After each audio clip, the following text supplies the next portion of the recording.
Hola queridos estudiantes, ¿cómo están? Buenas tardes, bienvenidos al curso de comunicación. Hoy estamos a domingo 14 de septiembre del año 2025. ¿Qué tal chicos, chicas? Buenas noches, profesor. Hola Cecilia, ¿se me escucha bien? Buenas noches, profesor. Hola Sí, Yaret, buenas. profesor, se escucha claro. Correcto, gracias chicos. Bienvenidos entonces al curso de comunicación. Vamos a Bueno, continuar con la segunda semana hola, de profesor. clases. Hola Xiomi, la segunda semana de clases que corresponden a este segundo bimestre. Estamos desarrollando el tema de literatura. Y vamos a continuar por tal motivo. Ya chicos, bien, a ver, vamos acá, quienes escribieron en el chat. A ver, buenas tardes, Melanie, Flor Esmeralda, Pedro Félix, Cecilia, Saraí, Lili Silva, Carmen Estela y todos quienes ya están en clase. A ver chicos, ya saben nuestra regla de juego. En primer orden, hay que prestar atención. Es importante que prestemos atención, ¿sí? Segundo punto es tomar apuntes. No todo del PPT tenemos que tomar apuntes, sino lo que consideramos lo importante, lo primordial de lo que desarrollamos en clase, ¿no? Y tercer aspecto es que participemos en las preguntas que vamos a ir formulando. Chicos, muy bien. El tema que platicamos el día de hoy está vinculado con el romanticismo peruano, ¿ya? El tema es el romanticismo peruano. Muy bien. A ver, recordamos qué tema platicamos el día domingo. A ver, ¿qué tal memoria tenemos? ¿Alguien recuerda qué tema platicamos el domingo bueno, no fue el domingo, fue el día martes. ¿Sí? ¿Martes o miércoles? Yo no pude ingresar el día martes, profe. Salí tarde del trabajo. Ah, sí, algunos sí les entiendo. Saraí, ¿recuerdas qué tema platicamos el día martes? Buenas tardes, profesor. Hablamos sobre el costumbrismo peruano. Muy bien, hablamos sobre el costumbrismo peruano. Muy bien. Y cuando hablamos del costumbrismo, platicamos sobre, en este caso, un escritor, Manuel Ascenso Segura, como el máximo exponente del costumbrismo, y hablamos de una obra. ¿Recuerdan cómo se llamaba esa obra que trataba de una Obra vieja? ñacatita, profesor. Muy bien, Xiomi, ¿no? Sí, profesor. De una vieja chismosa alcahuete llamado Ñacatita. También aprendimos la monotécnica, que es una técnica de estudio. El Ujú. huáscar, que es el pico del Perú. Ajá. ¿Cuánto mide, recuerdas, Xiomi? Sobre el nivel del mar, ¿recuerdan? A ver, ¿quién recuerda? A ver, le dije, chicos, eso no deben olvidarse. Como profesor, no le escuché. ¿Cuánto mide el Huascarán sobre el nivel del mar? 180, profesor. 6.768. Ajá, les dije así, ¿no? 6.000, 6 siempre. Lo máximo en el Perú es 6.000. Casi en todo Hispanoamérica es 6.000, salvo el Himalaya sea sobre 7.000. Después de 6, ¿qué le sigue? 7. 7. Luego viene 67. 68. Ajá. 68. Claro. La media del Huascarán, no se olviden. El nevado más alto, el pico más alto del Perú es el Huascarán. Si alguna vez vienen acá a Huaraz, se ve cerquita el Huascarán, pero no es tan cerquita, está más o menos para subir a la nieve 2 días. 2 días. Parece corto, pero no es cerca. Hola Marta, buenas. ¿Alguna pregunta? Profesor, buenas noches. Sí, Oliquita. yo me tomé el tiempo de investigar porque tengo esa manía, cuando algo me interesa, investigo un poco más. Y Ajá. vi que el Huascarán en la cumbre del sur mide 6.768, pero en la cumbre del norte mide 6.654. Ujú, muy bien, buen dato. 6.000. O sea, la parte norte la que mide más, ¿no? Más alto está. La parte norte me decías. La más alta es la cumbre del sur, la Ah, más del baja es sur. la cumbre del norte, sí. Ah, ok. La parte sur, o sea, cabecera hacia esta parte. Muy bien, excelente. Sí, un poquito, si nos damos cuenta, esa parte del Huascarán es el que se desprendió el bloque de hielo en el terremoto del 70, y al desprenderse ese bloque de hielo es el que bajó el hielo, ¿no? No sé, se imaginan ustedes cómo venía el hielo por, pues, por las alturas, y a medida que iba bajando formó pues barro, l- sobre todo barro, agua, y lo sepultó la ciudad de Yungay, ¿no? Murieron casi todas las personas de la ciudad de Yungay, fallecieron. Solo se salvaron los que fueron al... Se dice que esa vez había un circo que se presentaba, donde fueron sobre todo niños, y los que fueron al cementerio que está en la parte alta, pero todos en el pueblo quedaron sepultados. Incluso hay todavía algunas, este, incluso hay unas edificaciones que pues los ha cubierto el lodo, ¿no? Sí, ahí no te dio tiempo para escapar. Era, bueno, impresionante, y eso hizo el Huascarán. Bueno, se cobró su alimento el Huascarán en el terremoto del 70, y murieron pues más, casi toda la ciudad de Yungay desapareció. Muy bien, chicos, esa menotecnia practiquen, siempre les va a servir a ustedes, en cualquier circunstancia les va a ayudar, sobre todo esos aspectos, ¿no? Bien, entonces vamos a hablar el día de hoy del romanticismo. Sí, bueno, acá vemos a nuestro amigo que le duele el corazón.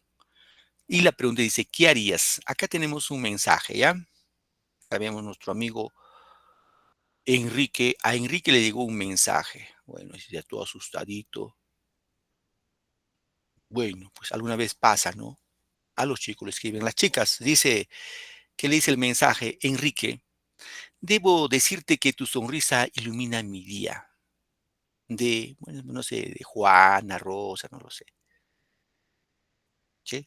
Proceso comunicativo. Pregunto, ¿quién es el emisor? Vamos a poner que sea Rosa, ¿ya?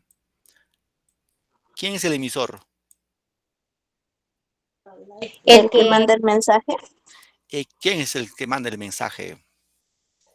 Rosa, en Rosa. ese caso. Muy bien, vamos a poner que es Rosa. Le manda un mensaje a Enrique, ¿correcto? ¿Con qué fin alguien se expresa de esa forma? Sí, ¿por qué creen que Rosa le dijo, Enrique, debo decirte que tu sonrisa ilumina mi día? Con Tal el fin de vez, enamorarlo, profesor. Para enamorarlo, profe. sí. Claro, A podría forma ser, de ¿no? coqueteo. Ajá, le estaba coqueteando. Que Enrique seguramente era un hombre chico tímido y pues ya. Sobre todo para seguramente impresionarlo, llamar la atención, ¿no? Correcto. Pregunta, ¿qué actitud debe tener Enrique frente a ese mensaje? A ver, si ustedes fueran Enrique, ¿qué harían? ¿Le dejas en visto? No lo sé. Bueno, Xiomi, ¿qué harías tú en tu caso? Bueno, recibir y aceptar sus emociones, sus sentimientos que sienten, ¿no? Ajá, Porque no vale ilusionarlo y todo eso, ¿no? Decepcionarlo, mejor dicho. ujú, muy bien. Si tú fueras Enrique, ¿qué le dirías? Profesor, Si fueras Enrique, ¿qué le dirías? eh, bueno, yo le diría muchas gracias. Claro, gracias. Igual que tu día sea maravilloso, ¿no? Muy bien, Xiomi. Marta, ¿tú qué le dirías si fueras Enrique a Rosa? Vamos a invertir el género. Creo que depende de la situación, del contexto. Si, por ejemplo, suponiendo que el mensaje es para mí, si la persona me atrae, depende de esa manera como le contestaría. Igual el joven, si le gusta, le va a contestar de una manera igual enamorada respondiendo el coqueteo, pero si tal vez no, puede sentirse incómodo o confundido y no sabría qué decir. Ah, claro, muy bien, buena apreciación, ¿no? Pues depende de la confianza. Quizás un desconocido te dice así, pues ni modo, ¿no? Bien. Pregunta, ¿cuál es el comportamiento típico de una persona enamorada? A ver, yo pienso que la mayoría de ustedes alguna vez nos hemos enamorado. Se siente emoción, profesor. Ah, se siente emocionado, ¿no? Sí, Xiaomi. Lo que pasa, se siente o sea, una ilusión. Cuando Ujú. estamos enamorados todo lo vemos bien, pero también llegas en el momento de que te das cuenta, estar enamorados también es una falta de amor propio, Claro, para poder amar a una persona tenemos que amarse a uno mismo para poder dar el amor a otra Ujú. persona. Para empezar, ¿no? Hay que amarse a uno mismo, correcto. Marta, ¿alguna opinión de tu parte? Yo creo que el amor depende también del pensamiento de la persona. Si es una persona seria, que sabe lo que es el amor, que sabe amar y es mutuo, creo que el comportamiento sería, no se dejaría manipular por la otra persona, sino sería un amor dulce, sano, bueno, y ambos se acompañarían. Pero si en el caso de que sea una persona que no sabe amar o que tal vez es la primera vez que se enamora, podrían hasta manipularlo, porque aunque el amor es bonito, también a veces puede ser cruel. Así es, correcto. Bueno, cuando uno se enamora a muy bueno, siempre uno se enamora pues en su adolescencia, por lo común en la adolescencia, ¿no? Aunque sea platónico, es un sentimiento muy, muy hermoso, atípico, pero que muchas veces también es ilusión. ¿Por qué creen que los jóvenes en los colegios, bueno, a mí me ha tocado presenciar a mis alumnos, un día están con una chica y al día siguiente están con otra chica? Y uno dice, ¿y qué pasó? ¿No? Es que simplemente a esa edad todavía no surge el amor, simplemente es una ilusión. Un día te gusta y dices, ah, ya no me gustó, cambio como cambiarse, no, los calcetines, ¿no?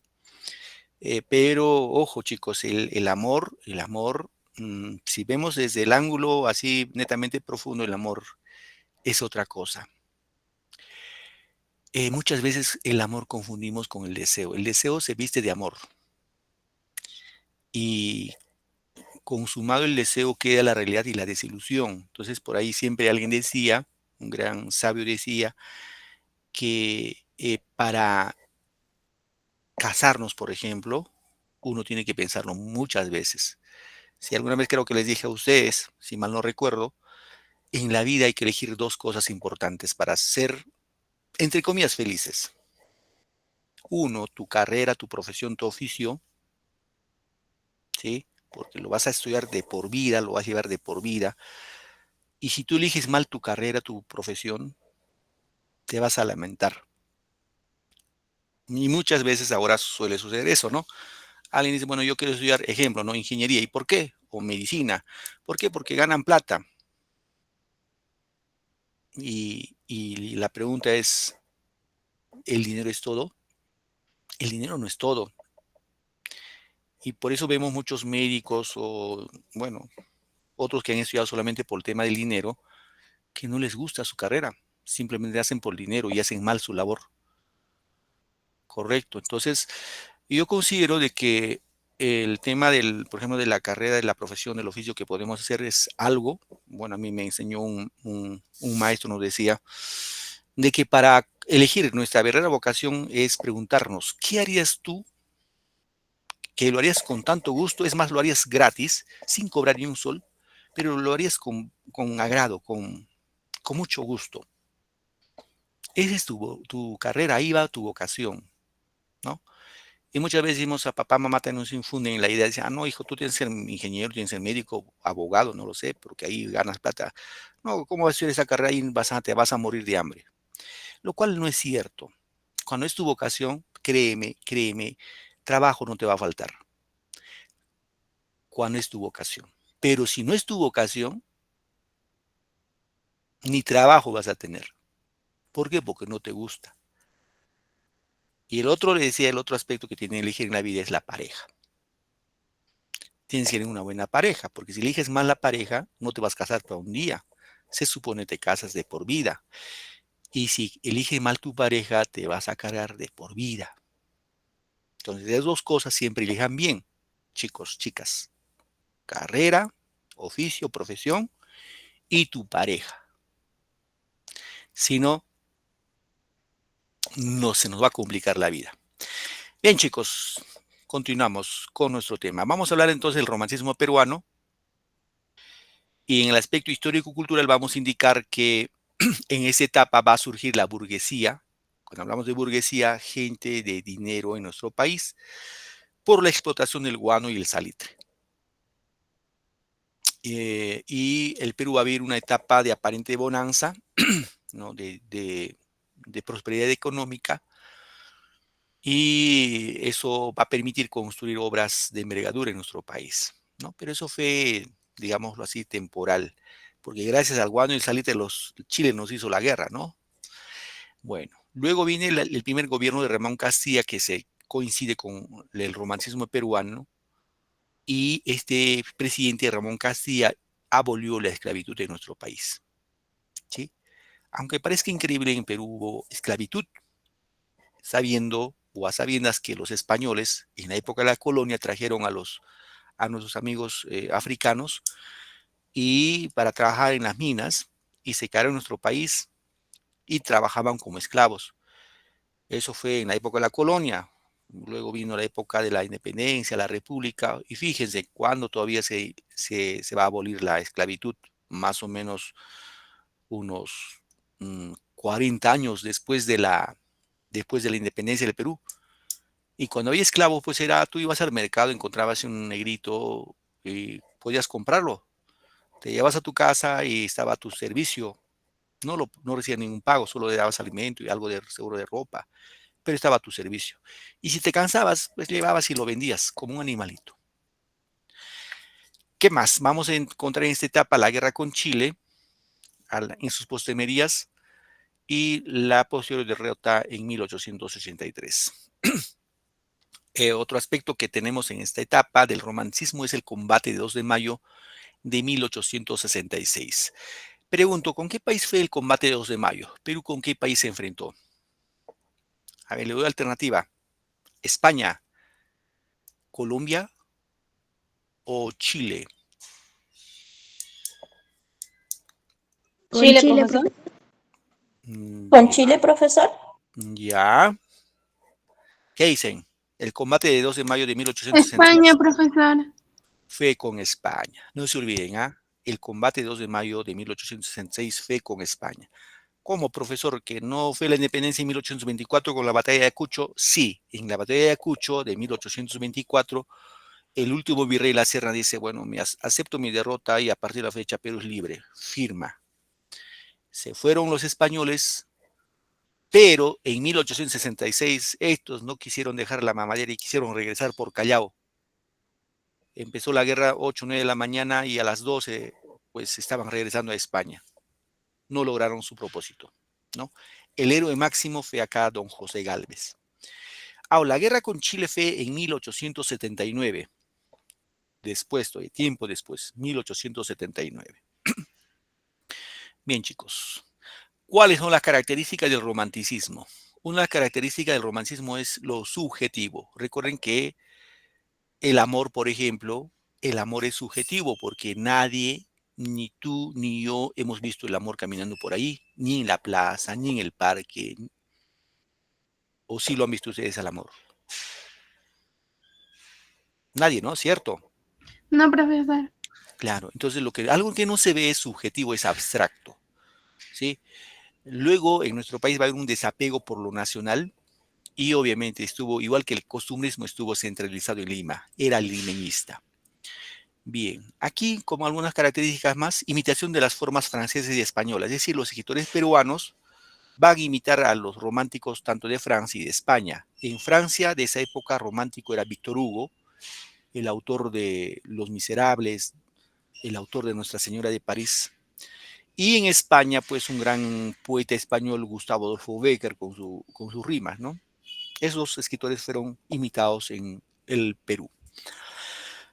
¿Qué más? Destaca principalmente en el género lírico, ¿sí? Género lírico, y se trabaja mayormente en el género dramático, en el teatro. Se desarrolla el sentimentalismo, en este caso acerca del amor, la angustia, el dolor.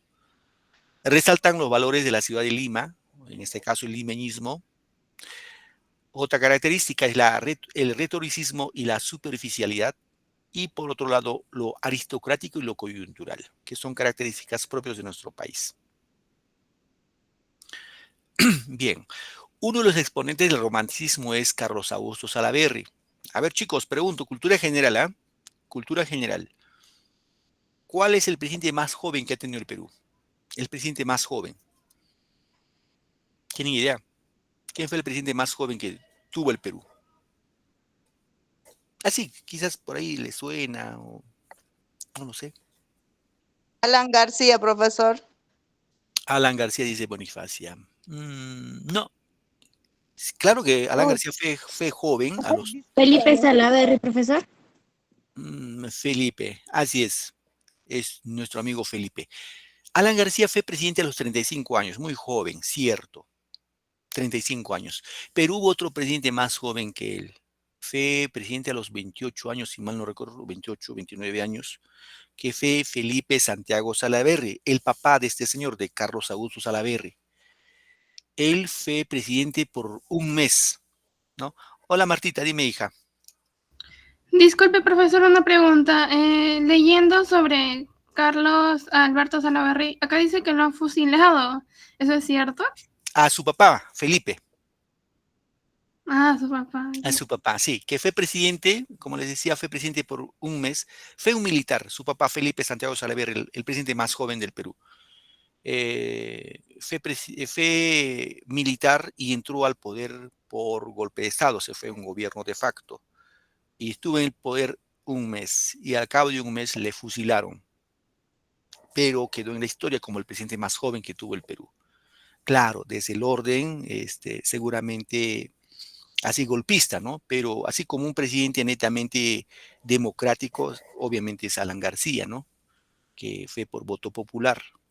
Bien, en este caso decimos hijo del general Salaverry, o Felipe Santiago Salaverry, pertenece, ojo chicos, Carlos Augusto Salaverry pertenece al romanticismo sentimental. Cuando dice romanticismo sentimental, es decir que Carlos Augusto Salaverry va a escribir poemas dedicados al amor. ¿Sí? Eso hay que tener en cuenta, poemas dedicados al amor. ¿Qué más? Expresa ternura y dulzura, bueno, delicadeza. Recibe la influencia del poeta español Gustavo Adolfo Bécquer. Sus poemas dedica a Ismena Torres, la mujer que le inspiró, y las obras que escribió fueron, por ejemplo, en lo lírico, Cartas a un ángel, que es su mejor obra, su poemario Cartas a un ángel, y dentro de ese libro hay un poema que se llama Acuérdate de mí, que es su mejor poema, ¿no?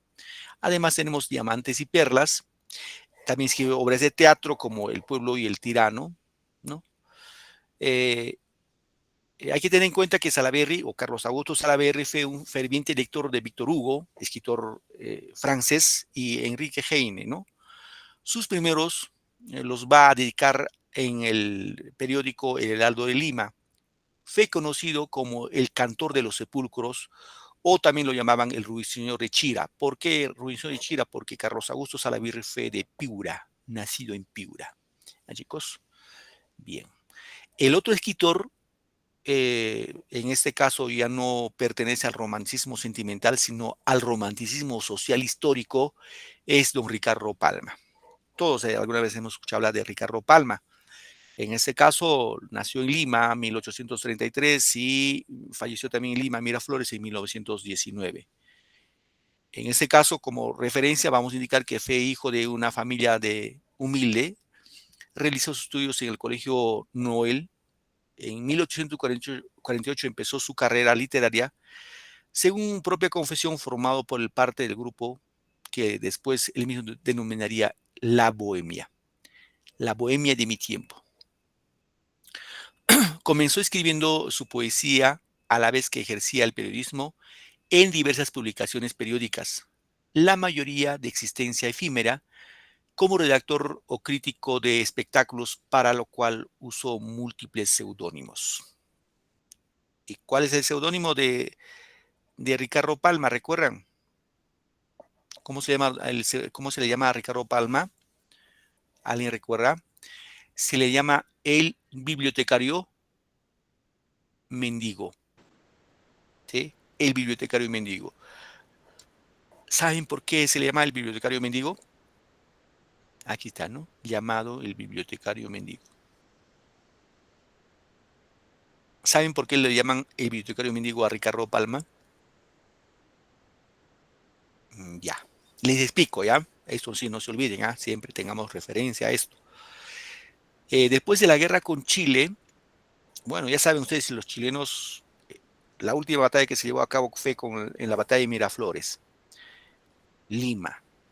y los chilenos tomaron Lima y ya saben que hicieron lo que hicieron. Robaron, saquearon, violaron, hicieron de todo en Lima.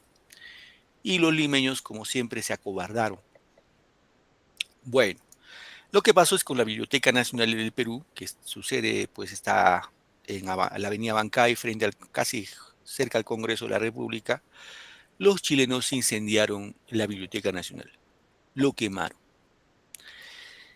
Bueno, después de la guerra, don Ricardo Palma fue del secretario general de la Biblioteca Nacional y como no encontró ni un libro, todos los libros quemados y los buenos libros se llevaron a Chile, lo que hizo Ricardo Palma es escribir a las personas más cultas de Lima, seguramente, y de otros países, a las embajadas, solicitar donación de libros.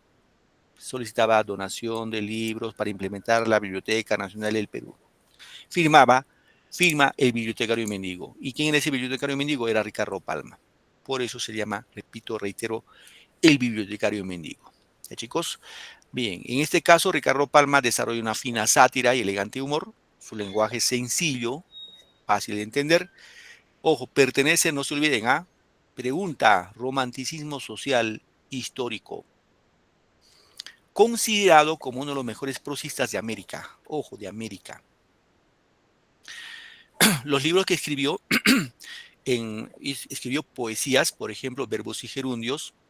También escribió libros de teatro como Rodil, libros de texto expositivo como Anales de la Inquisición de Lima, pero su mejor obra, en este caso en narración, son las famosas Tradiciones Peruanas. ¿Ya? Este es su mejor libro, que viene a ser una colección de más de 400 tradiciones, escrito en 4 tomos. 4 tomos.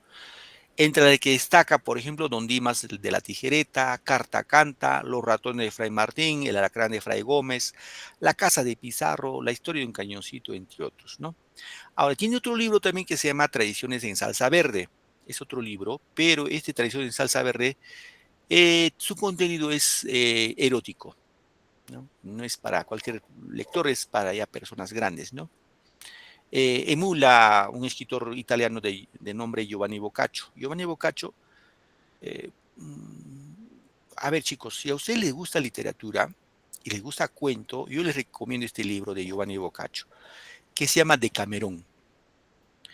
Es una colección, claro, no es que sea erótico, sino que, más o menos para que tengan en cuenta, la obra de Decamerón es una colección de 100 cuentos. Pero esos cuentos más o menos, sobre todo va mofando a los curas, a las monjas. Sobre todo se mofa de ellos. Entonces, claro, se mofa desde el ángulo sexual. Tiene algo de erotismo, ¿cierto?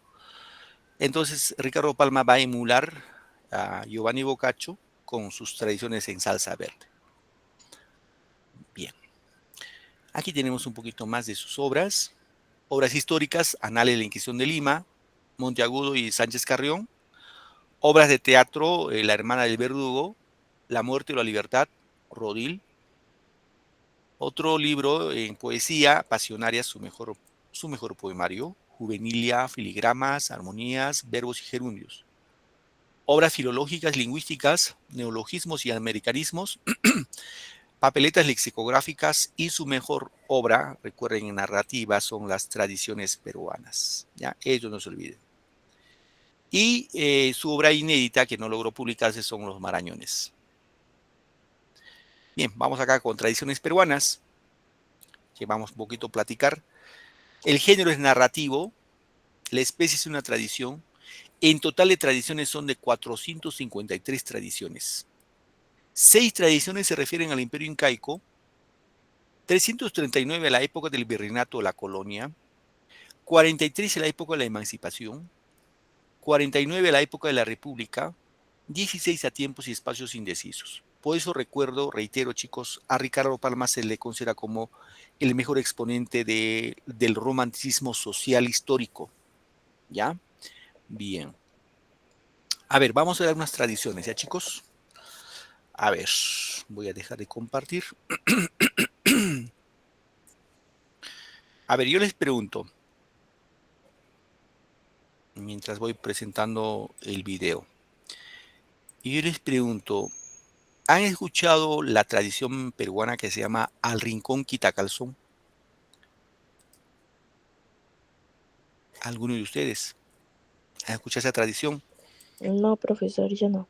No, no lo han escuchado, ¿no? Ya, hoy día vamos a aprender algo de esta tradición.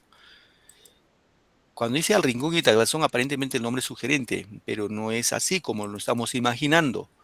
Recuerden ustedes, queridos chicos, que antes, en la época de sus papás, no creo, ya seguramente de sus abuelos, bisabuelos, tatarabuelos, había una frase que decía, la letra entra con sangre. ¿Sí? ¿Les han contado o no? ¿O no les han contado eso? Sí, Sí, profesor.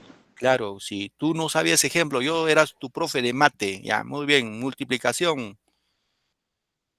No sabías la multiplicación, te agarraba las mechas y te hacía chocar contra la pizarra. O sea, era con castigo, ¿sí? Era con castigo. Y esta tradición que vamos a ver al Rincón Quitacalzón tiene ese mensaje, no es otra cosita. A ver, vamos acá. Prestamos atención y algo se nos va a quedar por ahí, chicos, ¿ya? A ver.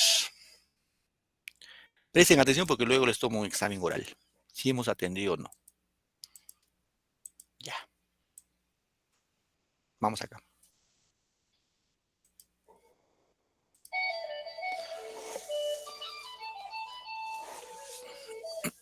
Había una vez, en una ciudad al sur del Perú, llamada Arequipa, un obispo que se llamaba Chávez de la Rosa, y se esforzaba por darle al colegio que había fundado en esa ciudad un excelente y completo plan de estudios.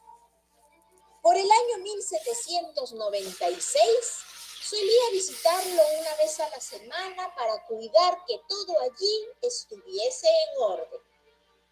Fue así que en una de sus acostumbradas visitas, encontró que el maestro de latín no había acudido a dictar clases y que los alumnos, aprovechando su ausencia, andaban haciendo de las suyas.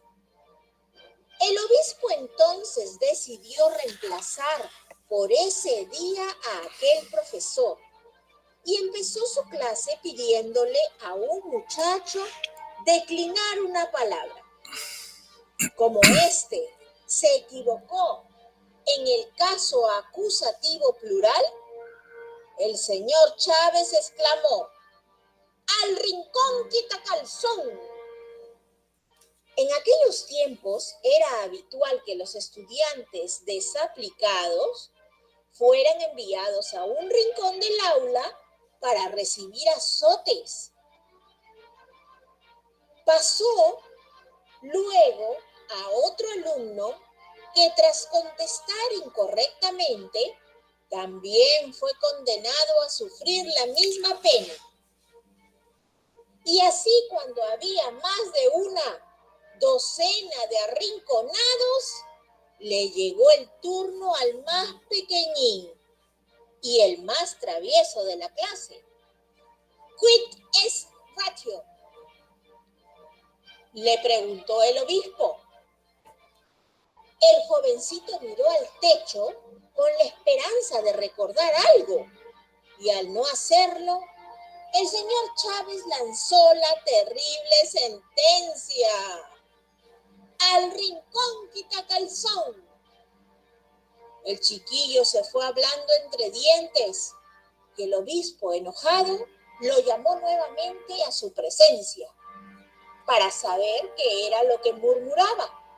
El jovencito terminó confesándole que también quería hacerle una pregunta. El obispo aceptó y el vivarracho chiquillo le dijo: pues, si no es atrevimiento, ¿me podría decir cuántos dominus vobiscum tiene la misa? El señor Chávez, al intentar recordarlo, levantó los ojos Y en ese momento el chiquillo, muy sorprendido, murmuró: ¡ah! Él también mira al techo. Como el obispo no pudo contestar esa pregunta, todos los arrinconados fueron liberados del castigo al instante. Y desde aquel día, además de comprender que no se debía maltratar a los alumnos, el señor Chávez se convirtió en el protector de aquel inteligente, vivaz y despreocupado niño. Tiempo después, retornó a España y se llevó al cleriguito del Dominus Vobiscum, como cariñosamente lo llamaba. Pasaron los años y el travieso chiquillo fue uno de los próceres de la independencia, un gran orador, un escritor excelente, político sabio y orgullo del clero peruano. ¿Quiere saber su nombre? Javier de Luna Pizarro, 20º arzobispo de Lima. Y es que finalmente, al rincón quitacalzón, nos enseñó la lección. Y colorín colorado, espero que este cuento te haya gustado. Bien, sí entendieron, ¿cierto, chicos? ¿Se entendió, no? Sí, Sí, profesor. profesor. Muy bien, Sí, excelente. profesor. Correcto, eso es importante. Bueno, seguramente vuestros padres les han contado, ¿no? Porque antes, pues, la educación era memorística. Y si tú no aprendías las lecciones, pues de verdad te castigaban. Y lo común era que te mandaban al final del salón y tenías que, bien, había varias formas de castigar. Uno de los castigos era que tenías que estar parado mirando no a la pizarra, sino mirando a la pared toda la hora, escuchando la clase. Otro castigo era que tienes que arrodillarte, levantar los pantalones y arrodillarte. Y algunas veces dice que ponían chapas o ponían arena. ¿Se imaginan toda la clase estar ahí? Bueno, esa era la forma de educar antes, sobre todo con los jesuitas, que eran los que impartían conocimiento. Y seguramente ustedes tienen a sus familiares ya de años, o sea, de avanzada edad, que todavía mantienen, se lo saben muy bien. Se recuerdan muchas cosas que nosotros por lo común no recordamos o no nos han enseñado. Bien, hay otra tradición de, a ver, ¿cómo se llama el santo moreno que tenemos en nuestro país? ¿Alguien recuerda cómo se llama ese santito? San El Martín de Señor de Porres. los Martín Milagros. de Porres. Ajá, el santo se llama San Martín, San Martincito, ¿no? A Sí, ver, profe. vamos a ver la historia de San Martincito que se llama Los ratones de Fray Martín. A ver, Proyecto Panaca presenta. a ver, presento ya, chicos. Igual prestamos atención, algo se nos va quedando, a algunas historias, porque son históricos estos hechos, y seguramente, por ejemplo, esta tradición que se llama Los ratones de Fray Martín, quizás algunos sí lo saben, pero quizás algunos no. Entonces, sepamos de qué trata esta tradición llamado Los ratones de Fray Martín. Proyecto Panaca presenta. Los ratones de Fray Martín. La historieta. Se cuenta que San Martín de Porres, santo peruano, hizo tantos milagros en vida como después de su muerte. Uno de sus biógrafos señala que estos eran tantos que el prior dominico tuvo que prohibirle continuar realizándolos. Y tanta era la obediencia del santo mulato que un día, al pasar el santo frente a un andamio, vio un albañil cayéndose de una altura considerable, por lo que deteniéndolo a media caída le dijo: Espera un rato, hermanito. ¡Ay! Y fue raudo a conseguir el permiso del prior para culminar su rescate. Muchas gracias, Fray Martín. Me salvó la vida. Y siguiendo con sus milagros, Se sabe que Fray Martín tuvo especial predilección por los ratones, animalitos llegados junto a los españoles que los indígenas llamaron ucuchas. Al mismo tiempo malgastó envidioso, que en hacer un ratón o a lo más dos. Siendo ya enfermero en el convento, era tal la invasión de ratones que los frailes pusieron trampas para acabar con ellos, siendo atrapado un ratoncito atraído por la carnada de queso. ¡Ay de mí! Encontrándolo en dicha circunstancia, San Martín liberó al pequeño ratoncillo y le pidió: Váyase, hermanito, y diga a sus compañeros que vayan a vivir al huerto, que yo les llevaré comida cada día. Claro que sí, se lo diré ahora mismo. Resuelto el problema de los ratones, debemos mencionar que el santo mantenía en su celda a un perro y un gato, los mismos que vivían en fraternal concordia, tanto que comían del mismo plato. Un día, un ratoncillo atraído por la comida asomó de su agujero, ocasionando la molestia de los otros animales. Cálmense, criaturas del Señor, cálmense, que Dios da para los tres. Salgan sin cuidado, hermanito. Se ve que tiene hambre. Acérquese que no le harán daño. El ratoncillo, sin hacerse de rogar, aceptó la invitación y desde aquel día comió en amor y compañía del perro y del gato. Esta es una de las historias que fue relatada por el escritor peruano Ricardo Palma en su libro Tradiciones Peruanas, conjunto de relatos cortos de ficción histórica, narrados de forma entretenida y publicados durante varios años en diversos diarios y revistas. Muy bien. ¿Se dejó entender también, no? ¿Está claro, chicos? Sí, profesor. Muy bien, Sí. correcto. Correcto, chicos. Es importante conocer algo de nuestra historia, que lo retrata en este caso don Ricardo Palma. A ver, vamos a ver otra historia de la época incaica, ¿ya? Proyecto Panaca presenta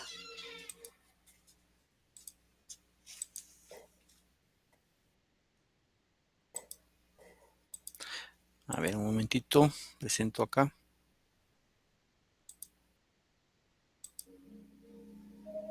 La Chirana del Inca. La historieta. En 1412, el Inca Pachacútec, acompañado de su hijo, el príncipe imperial Yupanqui, y de su hermano, Cápac Yupanqui, emprendió la conquista del Valle de Ica, siendo su intención, a pesar de estar acompañado por 40.000 guerreros, someter dicho lugar sin hacer uso de las armas, lo que consiguió recibiendo la aceptación del pueblo iqueño.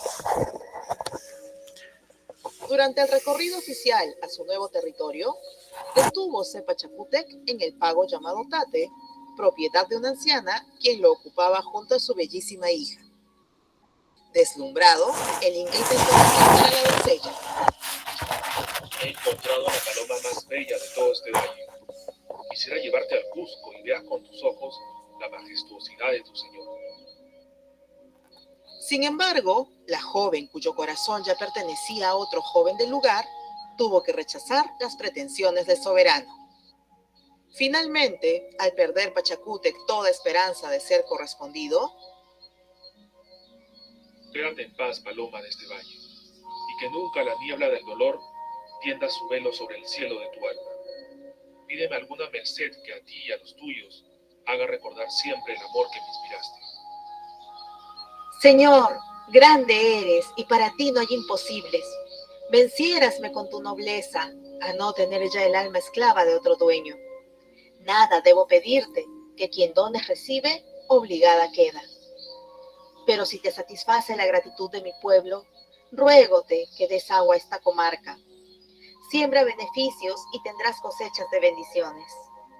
Reina, Señor, sobre corazones agradecidos, más que sobre hombres que tímidos se inclinan ante ti, deslumbrados por tu esplendor. Discreta eres, doncella de la negra crencha, y así me cautivas con tu palabra como con el fuego de tu mirada. Adiós, ilusorio ensueño de mi vida. Espera 10 días y verás realizado lo que me pides. Dicho eso, el Inca subió al anda de oro que lo esperaba con los nobles del reino conduciéndolo y se marchó del lugar. Adiós, y no te olvides de tu rey. Así, tal y como lo prometió, durante 10 días, los 40.000 guerreros del Inca se ocuparon en abrir el cauce que empieza en los terrenos del Molino y del Trapiche y termina en Tate, Heredad o Pago, donde vivía la hermosa joven. Sus aguas suministraron abundante riego a las haciendas de ese hermoso valle. Este es el origen de la Achirana. Bosque significa lo que corre limpiamente hacia lo que es hermoso.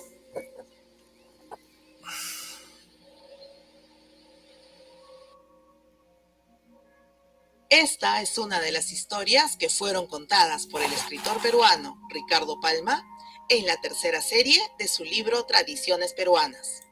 Conjunto de... Muy bien. Bueno, vamos a hacer una tradición más, última, para poder terminar luego con la ronda de preguntas. A ver, esta historieta. Vamos a hacer esta historieta, ¿ya? La historia del cañoncito de don Ramón Castilla es esto. A ver. Brevemente.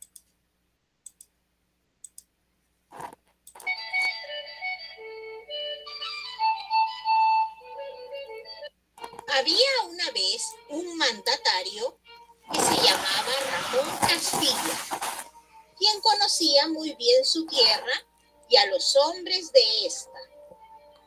Él creía que la empleomanía era la irresistible tentación y el móvil de todas las acciones de los hijos de la patria. Se hallaba en su primer gobierno y era además el día de su cumpleaños. En Palacio se llevaba a cabo entonces una ceremonia del besamanos, a donde acudieron personajes al gran salón a felicitar al supremo mandatario. Entre aquellos se encontraba un joven que con gran entusiasmo se acercó al presidente y le obsequió un dije para su reloj.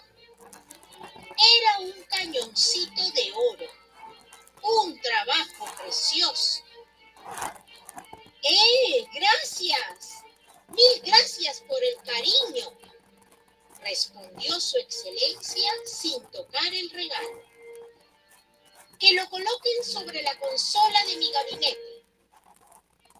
Pero el muchacho se empeñaba en que el presidente tomase en sus manos el dije para que examinara su gracia y su delicadeza.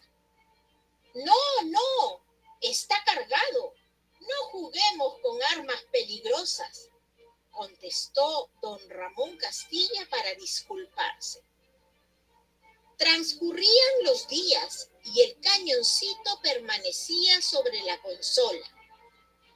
Era objeto de conversación y de curiosidad entre los amigos del supremo mandatario. ¡Caballeros! ¡Hacerse a un lado!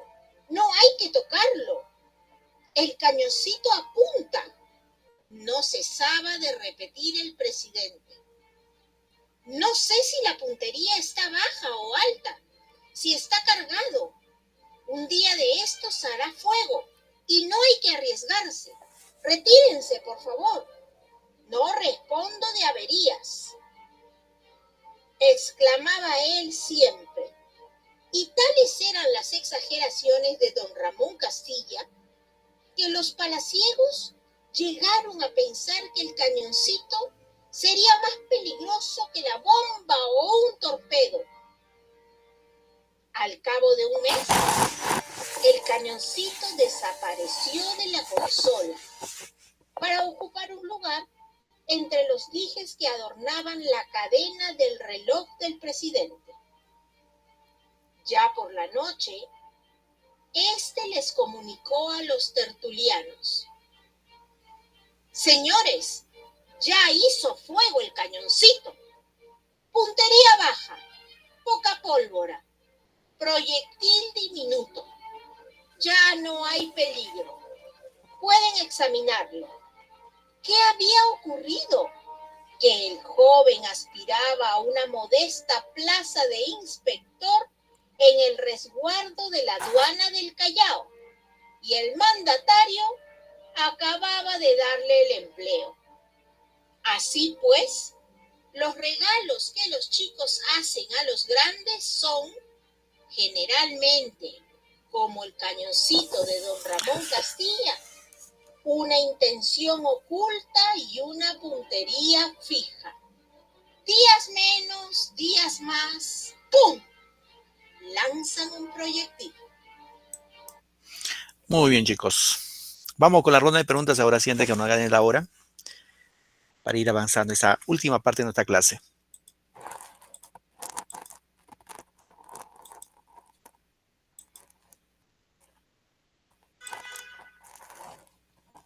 Bien.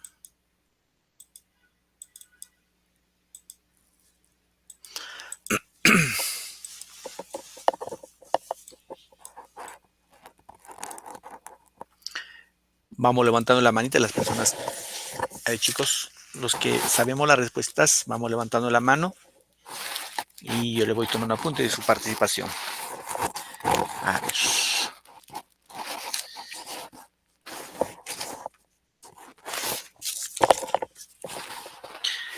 Bien. La pregunta dice, imprimió un carácter histórico al romancismo, o sea, romancismo histórico, social. Salaberry, Caviedes, Chocano, Palma o Eguren. Está fácil porque eso sí les dije. ¿Alguien se anima? A ver, tengo a Yaret. Salaberry, profesor. Salaberry dice Yaret Minaya, ¿no? Minaya, ¿tu otro apellido cuál es?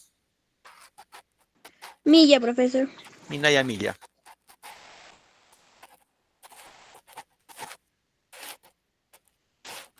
Marta, tu respuesta, hija. Palma, profesor. Ya, Palma. Melanie. La D, profesor. Palma. Del Águila Noriega, ¿no? Sí. Sí, profesor. Xiomi Sánchez, tu respuesta, hija. La D, profesor. Bien, aquí la respuesta, ya saben. Salaberry es desarrolla un romancismo sentimental, no se olviden, por los poemas de amor. Y el romancismo histórico social lo desarrolla Ricardo Palma. Ya, no se olviden esa partecita. Bien. Pregunta 2. A ver, dice, voy a bajarme esto un ratito, por favor. Dice, durante el romancismo peruano, económicamente ahí, ¿cómo estaba la situación social, política en nuestro país? Austeridad y déficit, bancarrota, una política de retroceso, una relativa bonanza económica, una economía de guerra, caudillaje militar y guerra civil. A ver, Xiomi. Tu respuesta, hija. Sí, profesor. Ya, se dice Xiomi. ¿Qué dicen los demás? ¿Alguien más que se anima?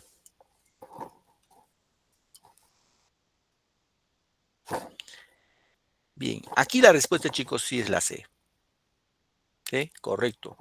Una relativa bonanza económica. Hemos dicho gracias a la venta de guano de isla, el salitre, que se hicieron obras públicas, ¿no? Y eso permitió, pues, el surgimiento de la burocracia en nuestro país. ¿Correcto? Muy bien. Y la última pregunta para irnos. No corresponde a las tradiciones peruanas. Una de estas no es tradición peruana.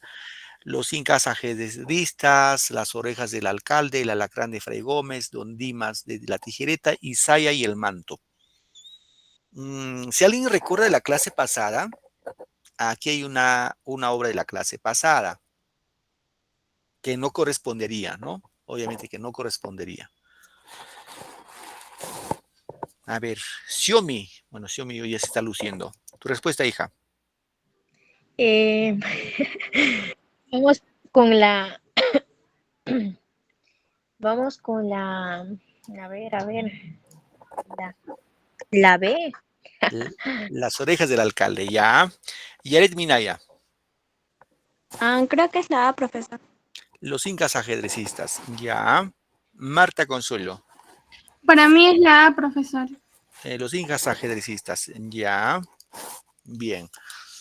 Los incas ajedrecistas. A ver, vamos viendo, ¿ya? A ver, Alfredo.